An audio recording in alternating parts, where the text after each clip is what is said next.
Good morning, students. Today's our chapter is Rights in the Indian Constitution. And our topic is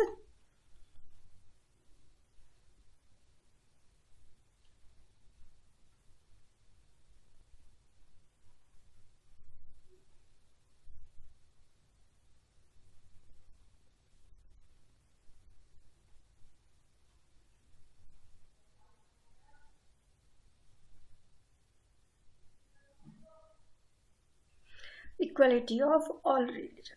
तो बच्चों, हमने पिछले lecture में यहाँ तक पढ़ लिया था। आज हमारा टॉपिक है इक्वलिटी ऑफ ऑल रिलीजन्स, सभी धर्मों में समानता। Being a country which is home to several religions, it is necessary that the government must extend equal treatment to different religions. Negatively, it means that government will not favor any particular religion. India does not have any official religion. We don't have to belong to any particular religion in order to be a prime minister, in order to be a prime minister or president or judge or any other public officials. क्या कहा इसमें?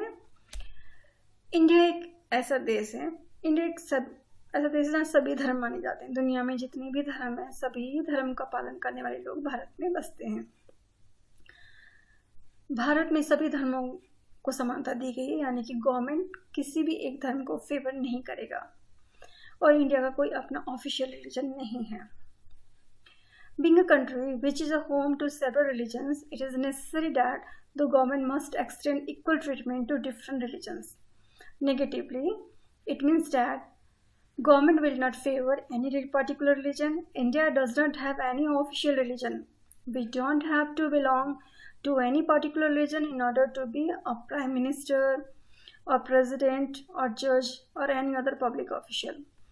अपने देश में prime minister बनने के लिए या जज बनने के लिए या मिनिस्टर बनने के लिए या प्रेसिडेंट बनने के लिए किसी एक खास धर्म के होने की कोई आवश्यकता नहीं है। We have also seen that under the right to equality, there is a guarantee that government will not discriminate on the basis of religions in giving employment.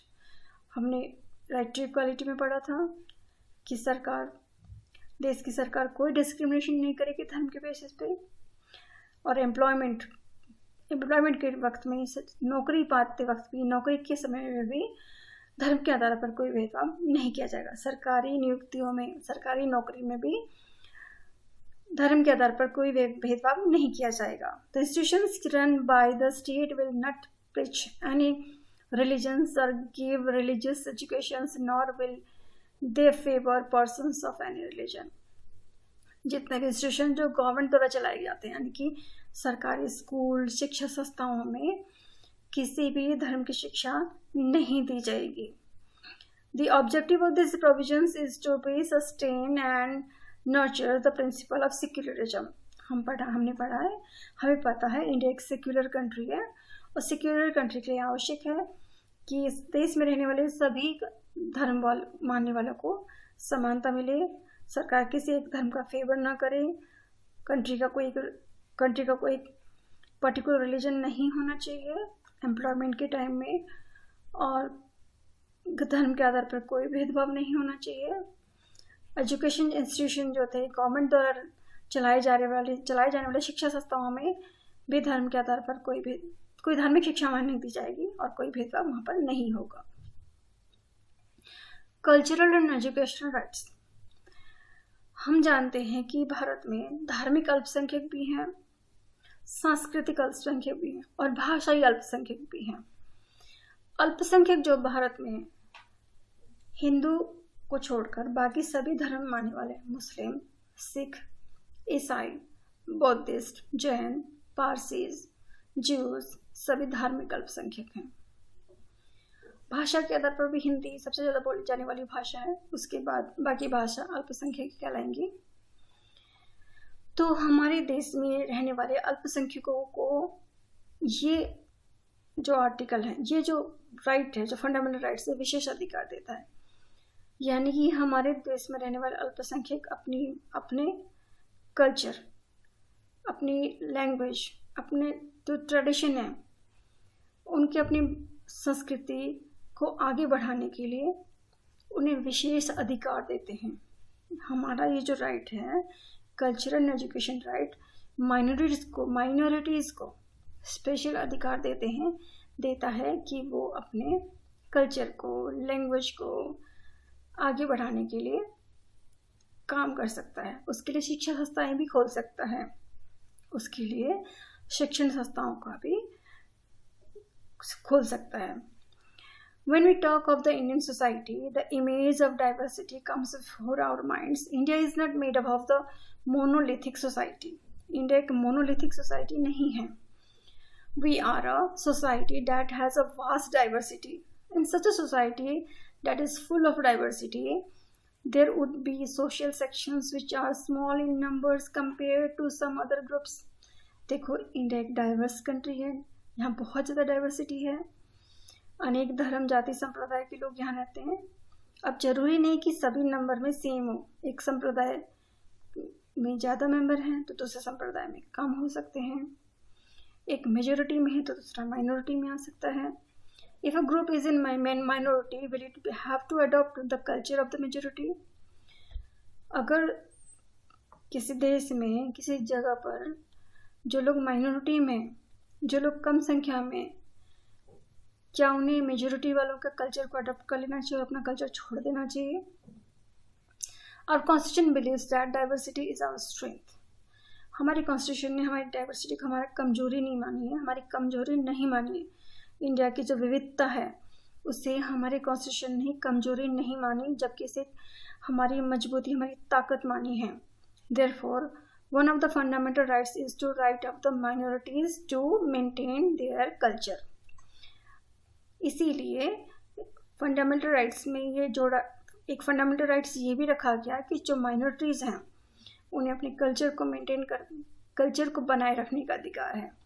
This minority status is not dependent only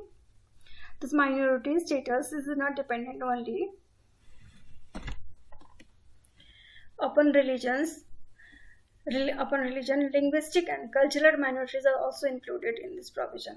ये जो अल्पसंख्यक हैं, यहाँ केवल धार्मिक अल्पसंख्यक की बात नहीं हो रही है, भाषा के आधार पर जो अल्पसंख्यक हैं वो, और जिनका कल्चर, अगर हम जाके देखो पूरे भारत में हिंदू ज़्यादा हैं, हिंदी बोलने वाले लोग भी ज़्यादा हैं, और हमारा कल्चर भी, हम जो कल्चर है वो फॉलो करने वाले लोग भी ज़्यादा हैं। अगर हम नॉर्थ ईस्ट की तरफ जाते हैं तो उनका लैंग्वेज, उनका रिलीजन, उनके कल्चर फॉलो करने वाले लोग भी कम ही मिलेंगे। तो उनको ये विशेष अधिकार दिया गया है कि अपना धर्म, अपनी भाषा और अपने कल्चर को आगे बढ़ाने के लिए, बनाए रखने के लिए उन्हें फंडामेंटल राइट्स दिया गया है। Minorities are groups that have common languages. Minorities are groups that have common languages or religion, and in a particular part of the country or in the country as a whole. They are outnumbered by some other social section.